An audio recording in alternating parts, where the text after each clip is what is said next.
పంచభూతాత్మకమైన ప్రకృతిని దైవంగా ఆరాధించటం భారతీయుల సంప్రదాయం. భూమిని భూమాతగా కొలుస్తూ ఉంటాం. వ్యవసాయం మన మనుగడకు జీవనాధారం. వ్యవసాయం ఒక యజ్ఞం.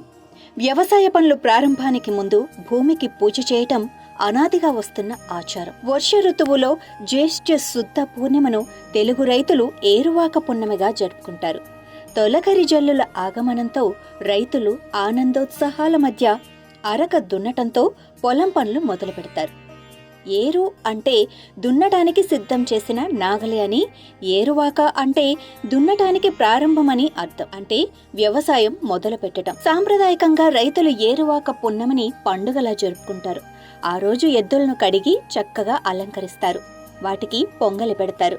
అనంతరం రైతులందరూ సామూహికంగా ఎద్దులను తోలుకొని పొలాలకు వెళ్లి దుక్కి దున్నుతారు. ఆ రోజున ఆడపడుచులు పుట్టింటికి వస్తారు. ఈ పండుగ నాడు చేసే మరో ముఖ్యమైన వేడుక ఎడ్ల పందాలు. ఎద్దులను బాగా అలంకరించి పరిగెత్తిస్తారు. వాటి వెనుక యువకులు పరుగులు తీస్తారు. అంతేకాకుండా ఎద్దులకు బండలు కట్టి పరుగులు తీయిస్తారు. దీన్ని బండలాగుడు పోటీ అంటారు. ఏరువాక పౌర్ణమి రోజునే ఇళ్లలో పనిచేసే జీతగాళ్ల సంవత్సరం ముగిసి కొత్త సంవత్సరం మొదలవుతుంది. పొలాల్లో మోది దుక్కి దున్నడాన్ని ఏరువాక అని, జ్యేష్ఠ శుద్ధ పూర్ణిమను ఏరువాక పూర్ణిమ అని కూడా వ్యవహరిస్తారు. ఔషధులకు సస్యానికి అధిపతి అయిన చంద్రుడు జ్యేష్ఠ నక్షత్రానికి చేరువలో ఉన్న తరుణంలో ఏరువాక పూర్ణిమ శుభ ఫలితాలను అందిస్తాడు. అందుకనే జ్యేష్ఠ పూర్ణిమ నాడు మోదిసారి పొలాన్ని దున్నుతారు. ఏరువాక పూర్ణిమను సీతాయజ్ఞం అని సంస్కృతంలో వృషభ యజ్ఞం అని, కన్నడంలో కారణి పబ్సము అని రకరకాలుగా జరుపుకుంటారు. వేదకాలంలో ప్రతి పనిని యజ్ఞంగానే భావించేవారు. ప్రాచీన కాలం నుంచి జ్యేష్ఠ పూర్ణిమను ఏరువాక పూర్ణిమగా వ్యవహరిస్తున్నారు. వేదం ఏరువాకను అనుడుత్సవంగా చెప్పింది. క్షేత్రపాలకుణ్ణి మంత్రాలతో స్తుతించి నాగలితో భూమిని దున్ని విత్తనాన్ని చల్లటం ఆచరణలో ఉంది. తరువాత కాలంలో పరశురాముడు, బోధాయనుడు మొదలైన మహర్షులు తమ గుహ్య సూత్రాల్లో ఈ పండుగను ప్రస్తావించారు. విష్ణు పురాణం సీతాయజ్ఞంగా ఏరువాకను వివరించింది.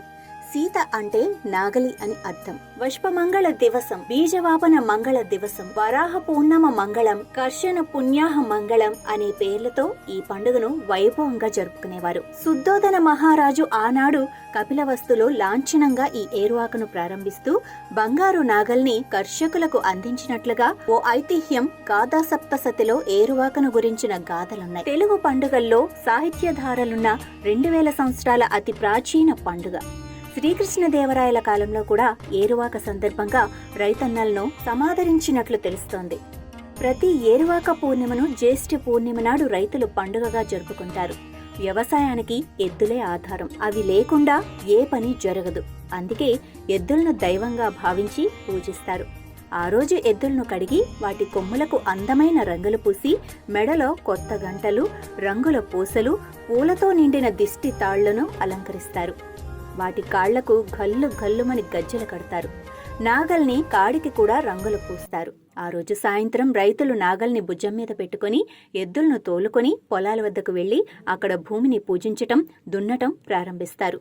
కొన్ని ప్రాంతాల్లో తప్పెట్లతో మేళతాళాలతో ఎద్దుల్ని ఊరేగిస్తూ రైతులు పొలానికి చేరుకుంటారు. అక్కడ గోగునారతో చేసిన తోరణాన్ని పొడవుగా కడతారు. ఆ తోరణాన్ని ఆ ఊళ్ళో ఉన్న కర్షకులందరూ చార్నకోలతో కొట్టి పీచుగా చేస్తారు. ఆ పీచును ఎవరికి దొరికింది వాళ్ళు తీసుకుపోయి ఎద్దుల మెడలకి, నాగళ్లకి కడతారు.